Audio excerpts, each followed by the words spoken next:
27 August থেকে ভারতের রপ্তানি পণ্যের উপর কার্যকর হচ্ছে যুক্তরাষ্ট্রের প্রেসিডেন্ট ডোনাল্ড ট্রাম্পের ঘোষিত 50% শুল্ক। এতে ভারতের বিভিন্ন ধরনের রপ্তানি নির্ভর শিল্প সংকটে পড়বে বলে মনে করছেন বিশেষজ্ঞরা।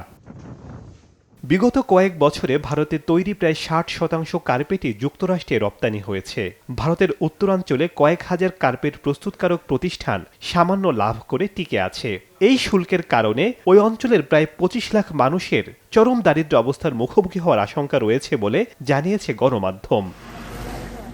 ভারত যত সামুদ্রিক মাছ রপ্তানি করে তার 40% যায় ট্রাম্পের দেশে।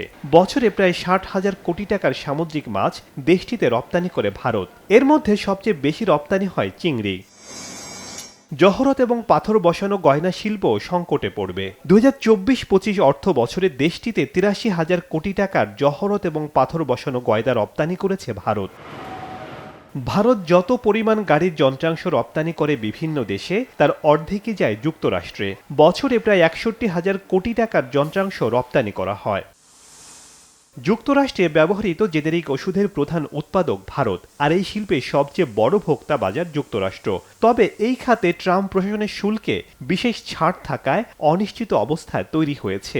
এ মুহূর্তে ভারতীয় ওষুধ আমদানিতে যুক্তরাষ্ট্রে কোনো শুল্ক নেই, কিন্তু মার্কিন প্রেসিডেন্ট ট্রাম্প প্রতিশ্রুতি দিয়েছেন শিগগিরই 150% শুল্ক আরোপ করবেন। পরে হয়তো সেটা 250% হতে পারে। মার্কিন শুল্কের কারণে আরও যেসব খাত বড় ধরনের ধাক্কার মুখে পড়তে পারে সেগুলোর মধ্যে রয়েছে বস্ত্র, পোশাক ও আসবাবপত্র।